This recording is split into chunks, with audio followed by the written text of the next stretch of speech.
नमस्कार दोस्तों, आपका बहुत बहुत स्वागत है मेरे YouTube चैनल में फिर से एक बार। और मैं यही कहूँगा कि आपने अगर मेरा चैनल सब्सक्राइब नहीं किया तो प्लीज़ सब्सक्राइब कर लीजिए, वीडियो को पूरा देखिए। बहुत ही इंटरेस्टिंग है ये कहानी इस बार की और बड़ी ही अतरंगी कहानी है। दोस्तों, मैं एक फ़िल्म मेकर हूँ, 7-8 फिल्में बना चुका हूँ और 97 से, जैसा मैंने अपने पिछले वीडियो में बताया था, कि मैं मुंबई में काम कर रहा हूँ और कई लोगों से मिलता हूँ, कई फाइनेंसर से मिलता हूँ, अलग अलग तरह के लोग मिलते हैं। कुछ लोग बहुत ही अतरंगी होते हैं, मैं वो कहानियाँ भी आपको आगे सुनाता जाऊँगा। कुछ लोग सिर्फ मिलते हैं टाइम पास करने के लिए, कुछ ऐसे फाइनेंसर्स भी आते हैं जिनको बातों में मज़ा आता है, बातें करते हैं तो उनको बहुत मज़ा आता है। फिल्मों की बातें करने में भी एक रस है, तो वो उस रस का मज़ा लेते हैं। लेकिन आज जो मैं कहानी आपको सुनाने वाला हूँ, ये कहानी है एक तांत्रिक की।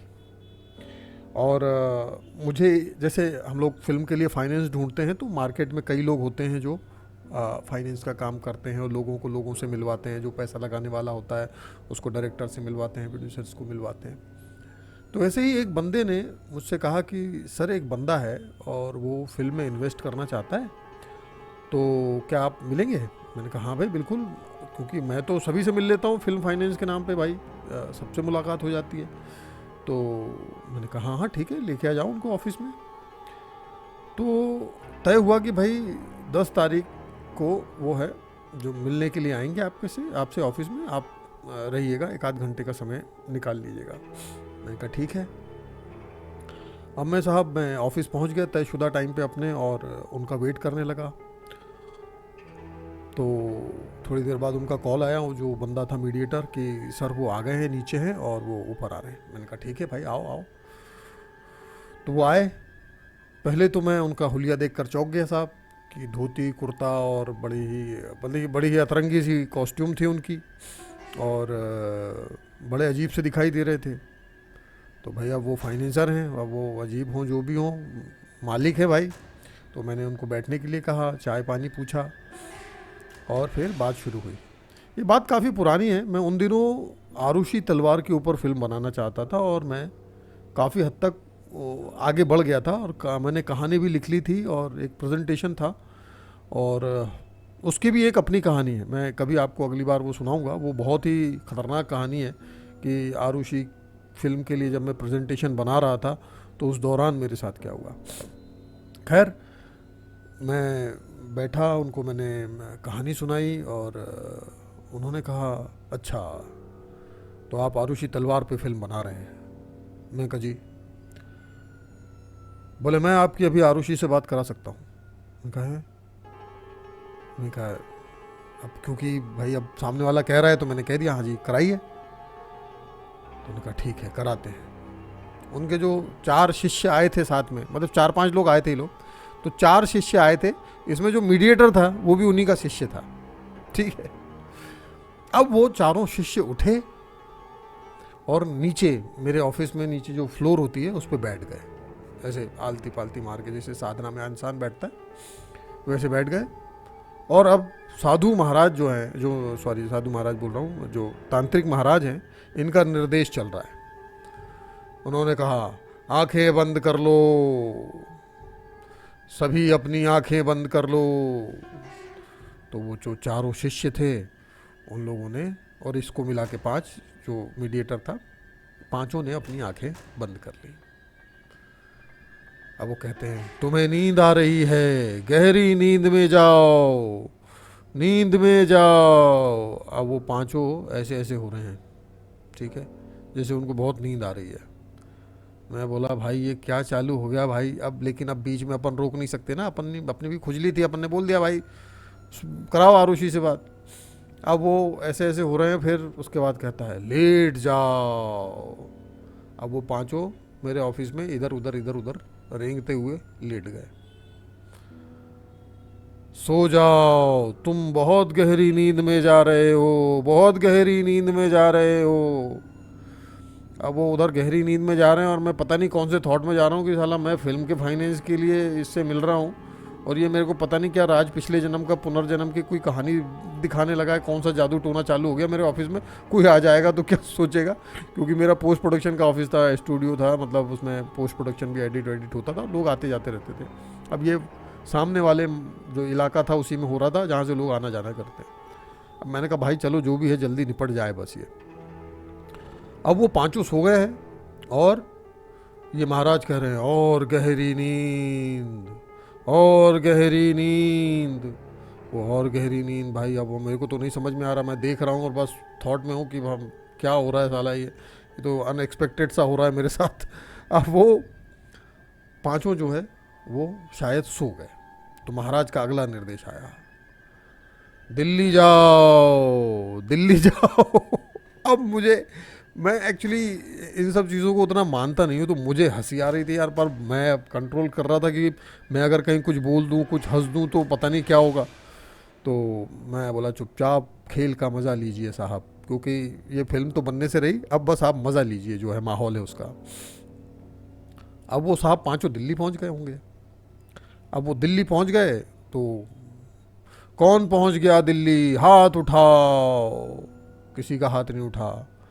फिर थोड़ी देर बाद आवाज़ आई, कौन पहुंचा दिल्ली, तो एक का हाथ उठा, फिर दूसरे का, तीसरे का, पांचों दिल्ली पहुंच गए थे। ठीक है हाथ नीचे कर लो, उन्होंने हाथ नीचे कर लिए साहब। आरुषि के घर की तरफ जाओ। अब मुझे नहीं पता उसका आरुषि का घर किधर था, क्या नहीं था, एड्रेस क्या था, लेकिन ये पांचों जो है अब आरुषि के घर की तरफ जा रहे हैं। फिर अगेन वही हुआ, हाथ उठाओ कौन पहुंच गया, हाथ उठाओ कौन पहुंच गया। फिर वो पांचों ने अब एक एक करके अपने हाथ उठाए, पांचों आरुषि के घर पहुंच चुके थे। अब जो है सबसे खतरनाक मोड़ जो है वो इस कहानी का आने वाला था। उन्होंने कहा आरुषि से बात करो। मैं बोला है, आरुषि से बात करो। अब भाई वो शायद बात करने में तल्लीन होंगे, तो किसकी बात हो गई, किसकी बात हो गई। अब ये पहले तो 5 मिनट तक वही चलता रहा, आरुषि से बात करो, बात करो, बात करो, उसके पास जाओ, यही सब चल रहा था। और मैं यार कसम से, मेरी ना क्या ही बताऊँ, मेरी दिमागी हालत उस समय बहुत ही ख़तरनाक हो गई थी कि यार ये क्या हो रहा है मेरे सामने। आरुषि से बात हो रही है। खैर अब वही फिर से प्रक्रिया दोहराई गई, किसकी बात हो गई, तो एक ने हाथ खड़ा किया, फिर दूसरे ने हाथ खड़ा किया। पांचों की बात आरुषि से हो गई थी। समझ रहे हैं आप, मतलब जो पांचों चेले थे उनने आरुषि से बात कर ली थी। सोचिए कितना आसान है किसी भी केस को सॉल्व करना। खैर एनीवेज, मैं अपनी कहानी पे ही कायम रहता हूँ। तो उसके बाद ये हुआ कि उसने सबके हाथ नीचे करवाए, फिर उसके बाद बोला धीरे धीरे अपनी आंखें खोलो। सबने धीरे धीरे अपनी आंखें खोली। फिर उसके बाद बोला उठो बैठ जाओ। सब बैठ गए, अब ऐसे बैठ गए और सब ऐसे ऐसे हो रहे हैं जैसे बहुत गहरी नींद और बहुत लंबे सफ़र से आए। मैंने कहा हाँ भाई अब चलो, मैंने कहा पानी वानी पूछ लूँगा, सफ़र से आए। खैर एनीवेज, मजाक कर रहा हूँ। बोले किसकी बात हुई पहले, तो उसका जो जिस बंदे ने पहला हाथ उठाया था उसने उठाया, पहले मेरी बात हुई। क्योंकि शायद सपने में भी वही सब आजू बाजू खड़े होंगे, पहले किसी ने बात की होगी, दूसरा किसी ने बात की होगी। तो क्या बात हुई, मैंने कहा अब आएगा मज़ा, क्योंकि अब मुझे ये पता चलेगा कि भाई आरुषि तलवार की हत्या हुई कैसे थी, क्योंकि यही तो मेन पॉइंट है। मतलब कहानी का मेन ट्विस्ट तो अब आएगा, पता तो अब चलेगा कि भाई ये हत्याकांड हुआ कैसे था, किसने मारा, कौन था असल जिम्मेदार। हाँ, तो बोले बताओ आरुषि से क्या बात हुई। मैं अब बड़ा चौकन्ना, मैं ध्यान से सुन रहा हूँ कि आखिर ये क्या आने वाला है सामने की तरफ से मेरी तरफ।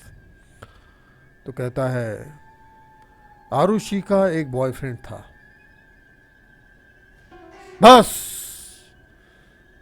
मैं बोला आगे भी तो बोलने दो उसको, पता तो चले कि भाई क्या हुआ आरुषि के साथ, किसने मारा। बताएंगे, अभी नहीं। जब ये सब हमारा फाइनल हो जाएगा फिल्म बनाने का, तब हम आपको बताएंगे कि आरुषि को किसने मारा था। तो मैंने कहा ये जो बात अभी हुई है उतना ही बता दो। तो बोले बताया तो उसने कि आरुषि का एक बॉयफ्रेंड था। बस साहब, ये जो पूरा माहौल, ये जो क्रियाक्रम मैंने आपको 2-5 मिनट में सुना दिया, ये कम से कम आधे पौने घंटे चला है मेरे ऑफिस के अंदर। और भगवान का बहुत शुक्र है कि उस समय कोई मिलने के लिए आया नहीं। और फिर उसके बाद मैं बोला भाई ये मना करें ना करें, मैं अपनी तरफ से भाई ये इनके साथ तो काम नहीं कर सकता कि ये जैसा इनका आडंबर है, ये दिखावा ज़्यादा है।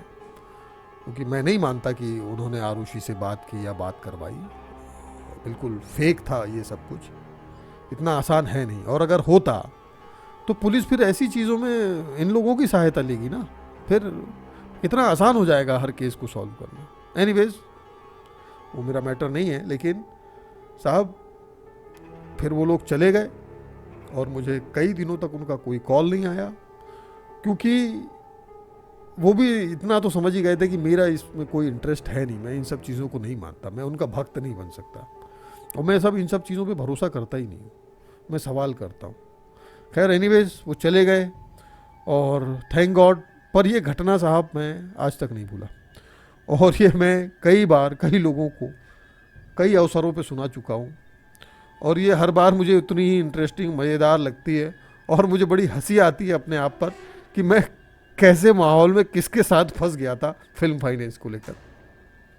तो दोस्तों आपको ये वीडियो कैसा लगा कमेंट करके आप ज़रूर बताइएगा। क्या आपको भी कोई ऐसा अतरंगी इंसान मिला है जीवन में जिसने आपकी इस तरह से हवा बंद कर दी हो? तो कमेंट करके ज़रूर बताइएगा। वीडियो को लाइक कीजिएगा, ज़्यादा से ज़्यादा शेयर कीजिएगा, मुझे आपके सहयोग की ज़रूरत है। धन्यवाद।